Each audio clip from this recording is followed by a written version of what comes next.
When he came back, he didn't recognize his own reflection. But the reflection smiled anyway. They say the worst part of someone vanishing is not knowing what happened to them. But what if the real nightmare begins when they come back? Not quite the same. Speaking differently, moving differently, looking at you like they remember things that never happened and forget everything that did. Tonight, we're diving into 10 real stories of people who disappeared, into forests, shadows, mirrors, even dreams, and returned changed. Some couldn't remember where they'd been. Others, they remembered too much. Whatever took them might have brought back something else. 1. The man who forgot his life. Returned home claiming to be someone else and knowing things he shouldn't. The man who knocked on Anna Harper's door looked exactly like her husband. Same storm gray eyes. Same scar just under his chin from a bike crash when they were 16. But when he smiled and said, "You don't know me, but I remember everything," her heart sank into something cold and bottomless. It was just past 9 p.m. The porch light buzzed and flickered above him like it didn't want to stay on. The wind that blew in behind him carried the scent of wet soil and rust, like something freshly dug up. His boots left muddy prints across the wooden floor as he stepped inside, but Anna couldn't look away from his eyes. They were Daniel's, but the way they moved felt wrong, like they were wearing his face, not seeing through it. He said he'd been lost for months, but he couldn't explain where. Not exactly, just strange fragments. "The sky has too many moons now," he muttered once, staring out the window as if afraid the sky might look back. At first, she told herself it was trauma, a breakdown, something explainable. But then he started telling her things no one else could know, things she had never spoken aloud, her childhood nightmares, the ones with the black water, the secret path behind her old house where she buried the rabbit she killed on a dare. Her grandmother's final words whispered into Anna's ear while her family waited in the hallway. He whispered those same words one night in her grandmother's exact voice. By the third night, the dog wouldn't come near him. It hid under the bed, whimpering, and Anna began to notice the smell, that faint odor of scorched metal and earth, like something that had been too close to fire or pulled from beneath it. She tried to call for help. No dial tone. Her messages wouldn't send. Even the electricity grew erratic, lights dimming when he walked into the room, shadows stretching too long behind him. And worse, when she opened the front door to run, the neighborhood outside was gone. The world had shifted. The street was unfamiliar. The stars above were all wrong. Then she found it, his journal, not the one Daniel kept. This one was older, the pages yellowed and brittle. Dated 1913, and every entry ended the same way. "I walked into the mirror again today, but this time I didn't come back alone." The last page simply read, "He's wearing me now." That night, Anna locked herself in the attic. She bolted the door and stared at the old mirror covered with a sheet. She didn't remember uncovering it, but the fabric was crumpled on the floor. In the reflection, she didn't see herself. She saw Daniel, the real Daniel, pale, trapped, screaming behind the glass without a sound. And behind her, footsteps. Slow, heavy, closer. A voice inches from her ear, colder than the night outside, whispered, "You're next." She was never seen again, but in the attic of the Harper house, the mirror still stands. If you dare to look into it, you might see your reflection blink out of sync, just for a moment. And if you hear your name whispered from behind the glass, don't answer. If someone you loved came home, but claimed to be someone else, and they knew your deepest, darkest secrets, things no one should know, would you believe them? Or would you start to wonder what really came back through the door? 2. The forest switch. A girl missing for 3 days in the woods came back, but her dog wouldn't go near her. The search lasted 72 hours. Helicopters circled. Volunteers combed the dense pine forest. Bloodhounds picked up the scent, lost it near the river, and never found it again. Then, on the 4th morning, Emily Chambers walked out of the woods, barefoot, dirty, and smiling. But something was wrong. The way she smiled, too wide, too still, like she was trying to remember how to do it. Her parents wept when they saw her. The entire town let out a breath they didn't know they'd been holding. But Bandit, Emily's loyal golden retriever, didn't run to her. He growled, low, uneasy, hackles raised. Then he backed away, tail tucked between his legs, whimpering like he saw something that no one else could. Emily's mother tried to coax him closer. "It's Emily, baby. Don't you recognize her?" But Bandit wouldn't budge. Instead, he fled under the porch and didn't come out for 2 days. And that was just the beginning. Emily didn't talk much after she came back, just sat in her room staring out the window, blinking far less than she should. When she did speak, her voice was off, like it echoed slightly, even in small spaces. She didn't remember where she'd been, but sometimes she'd hum tunes no one had taught her. Ancient lullabies in strange guttural tones. Her reflection didn't move in sync. Once, her mother watched in horror as Emily turned to leave the mirror. But her reflection kept watching her for just a second too long. And then the bruises started. Odd shapes, fingerprints in places no one could reach. She said nothing about them, just scratched at her skin until it bled, whispering things they couldn't quite hear. One night, her father found her outside, standing barefoot in the yard, eyes wide open, staring at the tree line. "The trees whisper at night," she said, "but I know now not to answer." He brought her back in, trembling. But when he turned off the hallway light and kissed her goodnight, she whispered something that made his blood freeze. "Daddy, if I came back, what didn't?"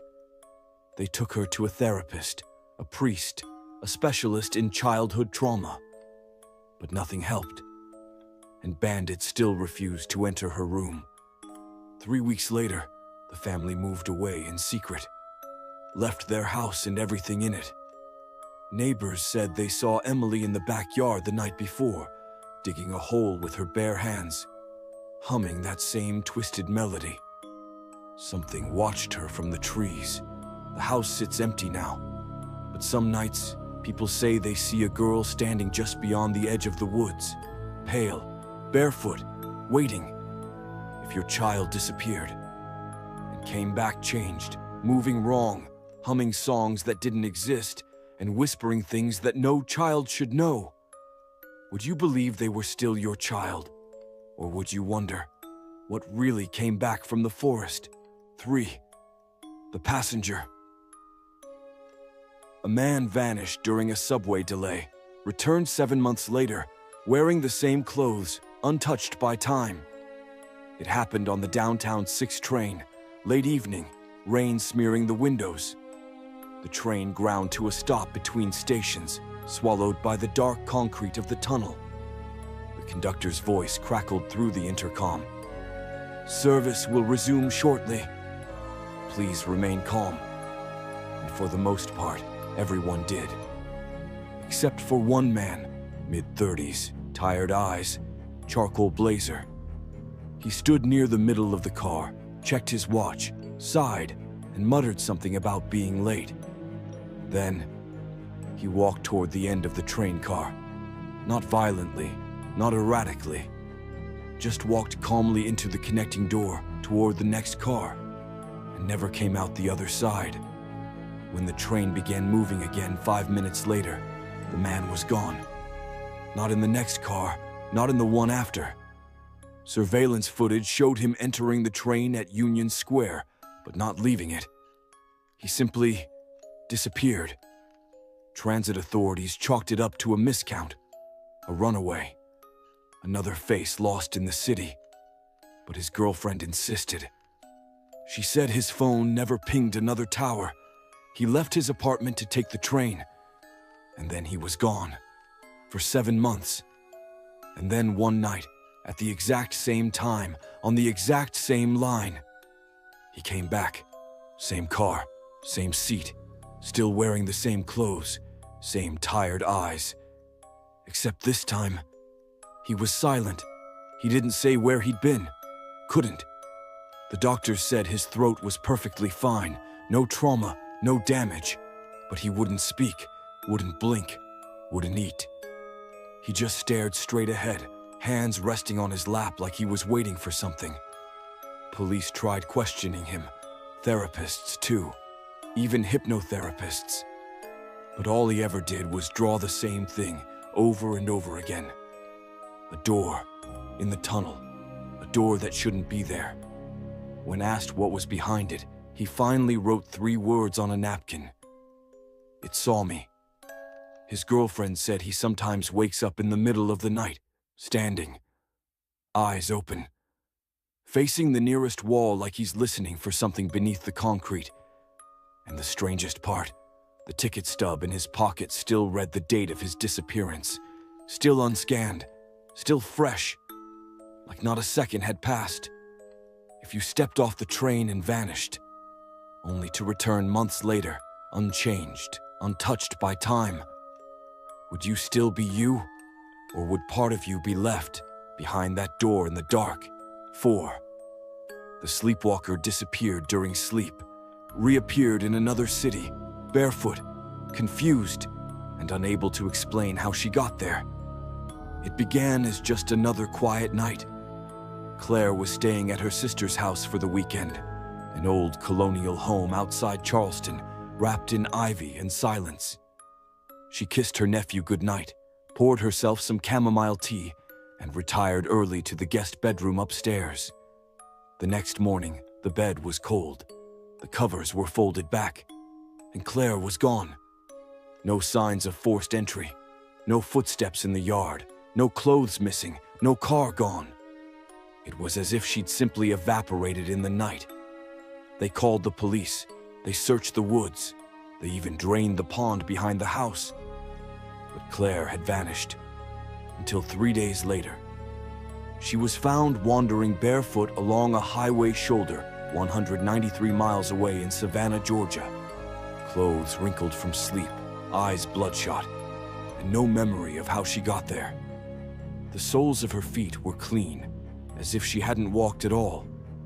When questioned, Claire said she remembered falling asleep, and then the dream.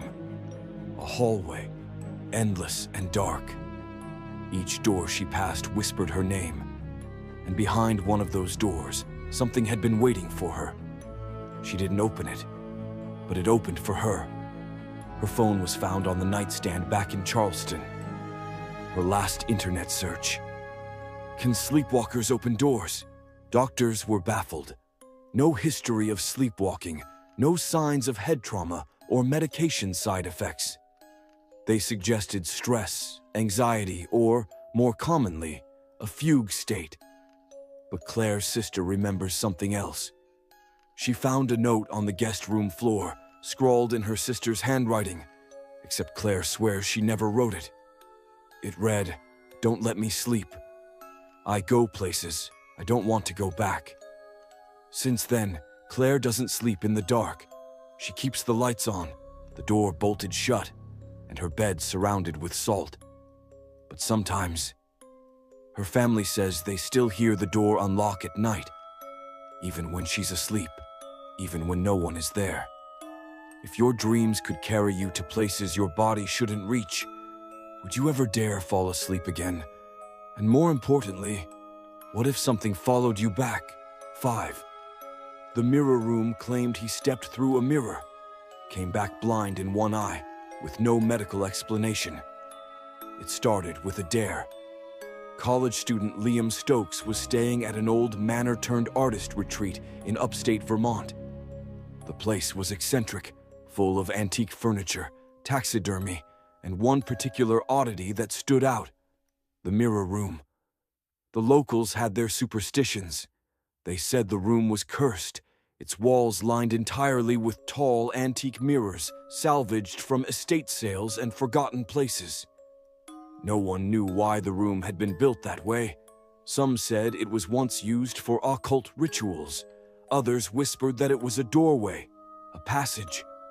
On his last night at the retreat, Liam agreed to spend 1 hour alone inside the mirror room. Just him. No phone, no lights, just candlelight and reflection. He closed the door behind him. It locked. From the outside. 20 minutes passed, then 30, then an hour. When the others returned to unlock the door, Liam was slumped in the corner, shivering, drenched in sweat, and clutching his left eye. He claimed he hadn't been alone in the room. He said the reflections began to move on their own, not mimicking his actions, but acting independently. First subtle, like flickers, then deliberate. He described watching his own mirrored image walk away, stepping deeper into the glass. He followed it, and for a moment, he stepped through. What was on the other side? Liam won't say. He refuses to speak of it. Doctors couldn't explain the sudden, complete blindness in his left eye. No trauma, no disease, just nothing. The eye was physically intact, but it no longer responded to light or motion. A week later, he burned every mirror in his apartment. He now lives without them. No phones with selfie cams, no glass, not even water when it's still enough to reflect. Because he says he still sees it, out of the corner of his good eye, a figure, watching him from the other side, waiting for him to come back. If you saw your reflection move without you, would you look away? Or would you follow it into the mirror, just to see what's there? 6. The voice wasn't hers. Her family says she was never quite the same. Her laugh changed, so did her handwriting. The change was subtle at first, so slight it almost went unnoticed. 16-year-old Ava Montgomery had always been bright, curious, and just a bit mischievous.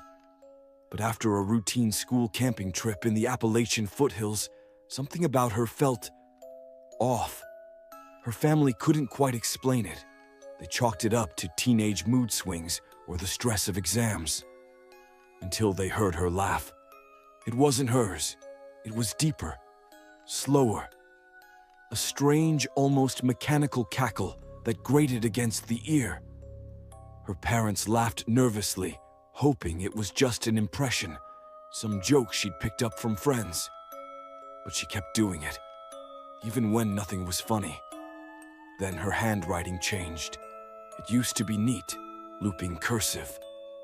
Suddenly, her notes were jagged, cramped, as if written by someone who had never held a pen before.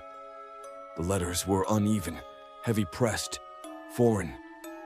A teacher even accused her of cheating on a writing assignment, saying the essay couldn't have been hers. But that wasn't the worst of it. One night, her little brother, Eli, came running to their parents' room in tears. He swore Ava was standing at the foot of his bed in the dark, smiling, but not blinking. When their parents checked her room, she was curled under the blankets, fast asleep. Or pretending to be. Soon, the house filled with whispers. Soft at first, too faint to understand. But they seemed to come from Ava's room, late at night. Sometimes, from her mouth, even when she wasn't speaking. A therapist said dissociative identity disorder. A priest said possession. But Ava, she just smiled and said they were being silly. And then laughed, that horrible laugh. Her mother recorded it once, but when she tried to play it back, the file was blank, just static. Ava's laugh still echoes through that house, but not just in memory. At night, when no one else is awake, her family hears it from the basement, even though she moved out years ago. If your sibling came back, different, would you trust your instincts, or would you ignore the signs until it was too late? 7. The Vanishing Boy. Gone for 12 hours. Returned saying he was traded by something underground. It started as an ordinary afternoon in rural Pennsylvania. 8-year-old Jamie was playing in the backyard under the low-hanging limbs of the old pine trees that lined the family's property. His mother stepped inside to answer the phone, gone for no more than 10 minutes. When she returned, Jamie was gone. No sound, no struggle, no sign of where he'd gone. Just the faint impression of small footprints in the damp earth, leading toward the woods. What followed was a frantic search. Neighbors, search dogs, even state police combed the area for hours, but nightfall came without a trace of the boy. It wasn't until just after dawn, 12 hours after he vanished, that Jamie reappeared, standing on the front porch, barefoot and shivering, his clothes slightly torn, his eyes glassy and unfocused. But here's where things take a turn for the strange. Jamie's shoes were completely clean, despite the mud and brambles covering the woods. His skin was cold, but he wasn't injured or dehydrated. When asked where he'd been, he said quietly, "They traded me for something else, underground." He wouldn't explain what they meant. He only said he remembered a tunnel, dark and damp, where voices echoed like wind through rocks. Voices that weren't human. He said there were others down there, others who had been taken too, but he wasn't supposed to talk about them. Then he whispered something that chilled his parents to the bone. "They gave me back, but they didn't want to." Since that night, Jamie's never been the same. He draws pictures of black tunnels and pale, eyeless faces. He refuses to sleep alone. And he always keeps a light on. Was Jamie truly taken? If so, what did they want with him? Would you dare to follow strange footprints into the woods, knowing they might lead somewhere you can't come back from? 8. The midnight shift. A security guard disappeared from CCTV footage. Returned 2 weeks later, insisting only minutes had passed. It was just after midnight when Marcus Alvarez, a longtime night security guard, began his routine patrol through the basement level of the shuttered Emerson textile mill, a place already known for its strange echoes and flickering lights.